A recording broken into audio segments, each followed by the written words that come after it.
Hello, we'll be continuing the silver chair in Chapter 13, Underland Without the King.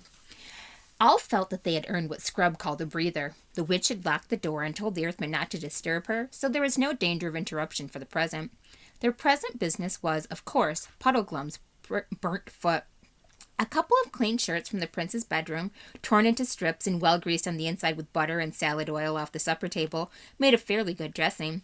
When this had all been applied, they all sat down and had a little refreshment and discussed plans for escaping from the underworld. William explained that there were quite a lot of outlets by which one could get to the surface. He had been taken out through most of them at one time or another, but he had never gone out alone, only with the witch, and he had always reached these outlets by going in a ship across the sunless sea.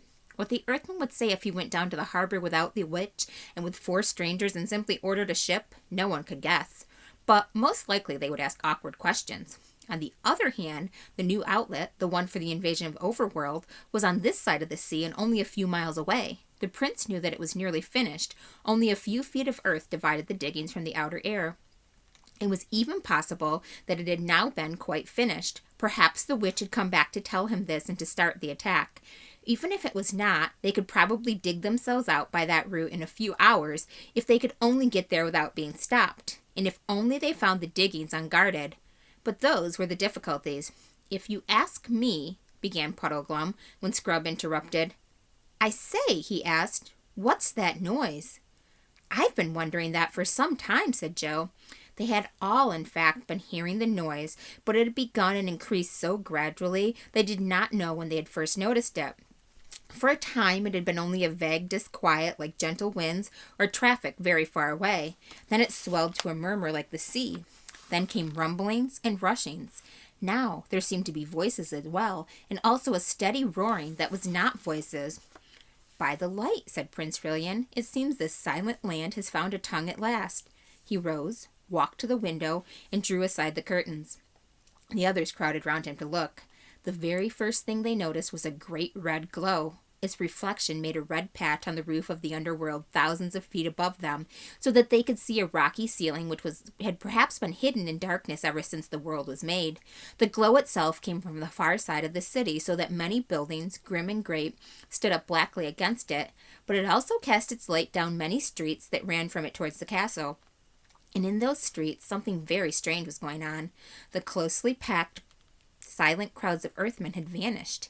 Instead, there were figures darting about by 1s or 2s or 3s. They behaved like people who do not want to be seen, lurking in shadow behind buttresses or in doorways, and then moving quickly across the open into fresh places of hiding. But the strangest thing of all, to anyone who knew the gnomes, was the noise. Shouts and cries came from all directions, but from the harbor there came a low, rumbling roar, which grew steadily louder and was already shaking the whole city. "What's happened to the Earthmen?" said Scrub. "Is it them shouting?" "'Tis hardly possible," said the prince. "I never heard one of the rascals so much as speak with a loud voice in all the weary years of my bondage. Some new devilry, I don't doubt." "But what is that red light over there?" asked Joe. "Is something on fire?" "If you ask me," said Puddleglum, "I should say that was the central fires of the earth breaking out to make a new volcano. We'll be in the middle of it, I shouldn't wonder." "Look at that ship," said Scrub. "Why is it coming so quickly? No one's rowing it." "Look, look," said the prince. "The ship is already far this side of the harbor. It is in the street. Look, all the ships are driving into the city. By my head, the sea is rising. The flood is upon us. Aslan be praised, this castle stands on high ground, but the water comes on grimly fast." "Oh, what can be happening?" cried Joe. "Fire and water and all those people dodging about the streets." "I'll tell you what it is," said Puddleglum. "That witch has laid a train of magic spells so that whenever she was killed, at that same moment her whole kingdom would fall to pieces. She's the sort that wouldn't so much mind dying herself if she knew that the chap who killed her was going to be burned or buried or drowned 5 minutes later." "Hast hit it, friend Wiggle," said the prince. "When our swords hacked off the witch's head, that stroke ended all her magic works, and now the deep lands are falling to pieces. We are looking on the end of Underworld." "That's it, sir," said Puddleglum, "unless it should happen to be the end of the whole world." "But are we going to stay here and wait?" gasped Jill. Not by my counsel, said the prince. I would save my horse, Coal-Black, and the witch's Snowflake, a noble beast and worthy of a better mistress, which are both saddled in the courtyard. After that, let us make shift to get out to high ground and pray that we shall find an outlet. The horses can carry 2 each at need, and if we put them to it, they may outstrip the flood. Will your highness not put on armor? Asked Puddleglum. I don't like the look of those, and he pointed down to the street. Everyone looked down, dozens of creatures, and now that they were close, they were obviously Earthmen, were coming up from the direction of the harbor. But they were not moving like an aimless crowd. They behaved like modern soldiers in an attack, making rushes and taking cover, anxious not to be seen from the castle windows. I dare not see the inside of that armor again, said the prince. I rode in it as the movable dungeon, and it stinks of magic and slavery. But I will take the shield. He left the room and returned with a strange light in his eyes a moment later. Look, friends, he said, holding out the shield towards them. An hour ago it was black and without device, and now this. The shield had turned bright as silver, and on it, redder than blood or cherries, was the figure of the lion. Doubtless, said the prince, this signifies that Aslan will be our good lord, whether he means us to live or die. And all's one for that. Now by my counsel we shall all kneel and kiss his likeness, and then all shake hands one with another as true friends that may shortly be parted. And then let us descend into the city and take the adventure that has sent us. And they all did as the prince had said. But when Scrub shook hands with Jill, he said, So long, Jill. Sorry I've been a funk and so ratty. I hope you get safe home. And Jill said, So long, Eustace, and I'm sorry I've been such a pig. And this was the first time they had ever used Christian names, because one didn't do it at school. The prince unlocked the door, and they all went down the stairs, 3 of them with drawn swords, and Jill with drawn knife. The attendants had vanished, and the great room at the foot of the prince's stairs was empty. The gray doleful lamps were still burning, and by their light they had no difficulty in passing gallery after gallery and descending stairway after stairway. The noises from outside the castle were not so easily heard here as they had been in the room above. Inside the house all was still as death and deserted. It was as they turned a corner into the great hall on the ground floor that they met their first Earthman, a fat, whitish creature with a very pig-like face who was gobbling up all the remains of food on the table. It squealed, a squeal also very like a pig's, and darted under a bench, whisking its long tail out of Puddleglum's reach in the nick of time. Then it rushed away through the far door too quickly to be followed. From the hall they came out into the courtyard. Jill, who went to a riding school in the holidays, had just noticed the smell of a stable. A very nice, honest, homely smell it is to meet in a place like Underland, when Eustace said, Great Scott! Look at that! A magnificent rocket had risen from somewhere beyond the castle walls and broken into green stars. Fireworks, said Jill in a puzzled voice. Yes, said Eustace, but you can't imagine those earth people letting them off for fun. It must be a signal. And means no good to us, I'll be bound, said Puddleglum. Friend, said the prince, when once a man is launched on such an adventure as this, he must bid farewell to hopes and fears, otherwise death or deliverance will both come too late to save his honor and his reason. Ho, my beauties. He was now opening the stable door. Hey, cousins, steady, Coal-Black. Softly now, Snowflake. You are not forgotten. The horses were both frightened by the strange lights and the noises. Jill, who had been so cowardly about going through a black hole between one cave and another, went in without fear between the stamping and snorting beasts, and she and the prince had them saddled and bridled in a few minutes. Very fine they looked as they came out into the courtyard, tossing their heads. Jill mounted Snowflake, and Puddleglum got up behind her. Eustace got up behind the prince on Coal-Black. Then, with a great echo of hoofs, they rode out of the main gateway into the street.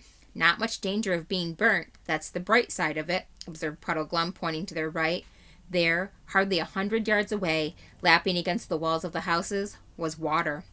Courage, said the prince. The road there goes down steeply. That water has climbed only half up the greatest hill in the city. It might come so near in the first half hour, and come no nearer in the next 2. My fear is more of that, and he pointed with his sword to a great 7-foot earthman with boar's tusks, followed by 6 others of assorted shapes and sizes who had just dashed out of a side street and stepped into the shadow of the houses where no one could see them. The prince led them, aiming always in the direction of the glowing red light, but a little to the left of it. His plan was to get round the fire, if it was a fire, onto high ground, and hope that they might find their way to the new diggings. Unlike the other 3, he seemed to be almost enjoying himself. He whistled as he rode, and sang snatches of an old song about Corin Thunderfist of Archenland. The truth is, he was so glad at being free from his long enchantment that all dangers seemed a game in comparison. But the rest found it an eerie journey. Behind them was the sound of clashing and entangled ships and the rumble of collapsing buildings. Overhead was the great patch of lurid light on the roof of the underworld. Ahead was the mysterious glow, which did not seem to grow any bigger. From the same direction came a continual hubbub of shouts, screams, catcalls, laughter, squeals, and bellowings, and fireworks of all sorts rose in the dark air. No one could guess what they meant. Nearer to them, the city was partly lit up by the red glow, and partly by the very different light of the dreary gnome lamps. But there were many places where neither of these lights fell, and these places were jet black.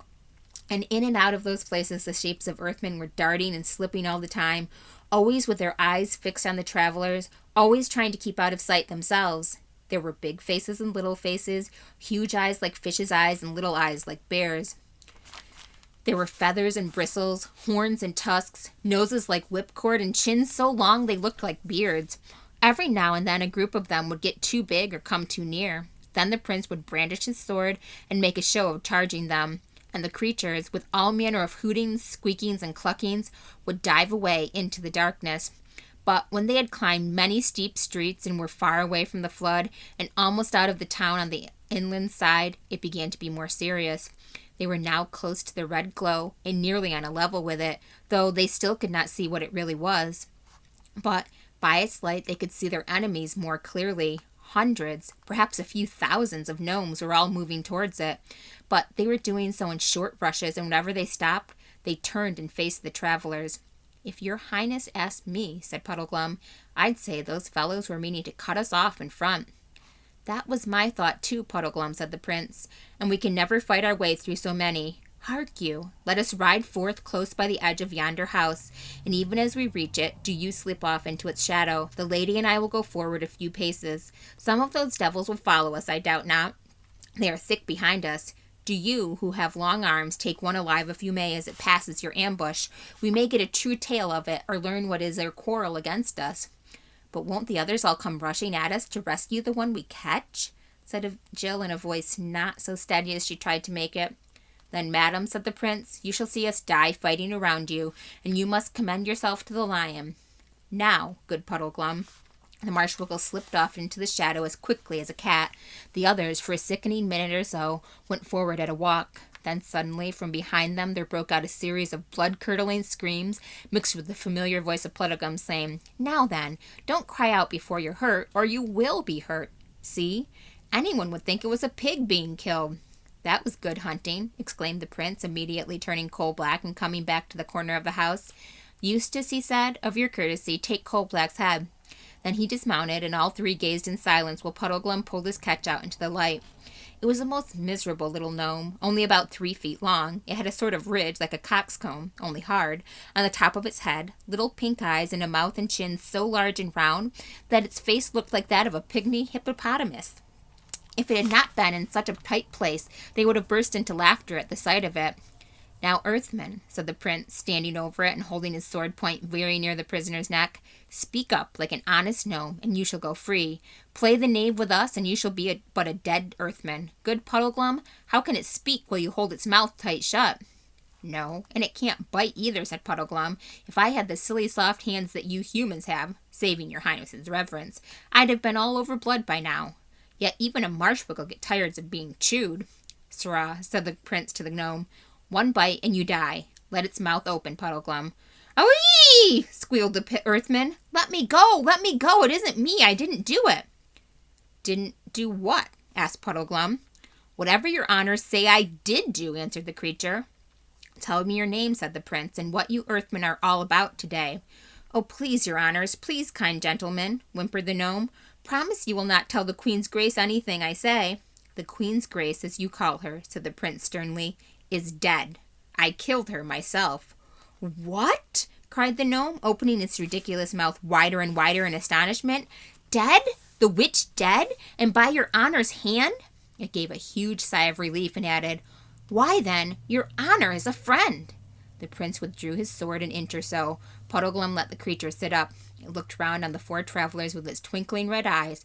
chuckled once or twice, and began.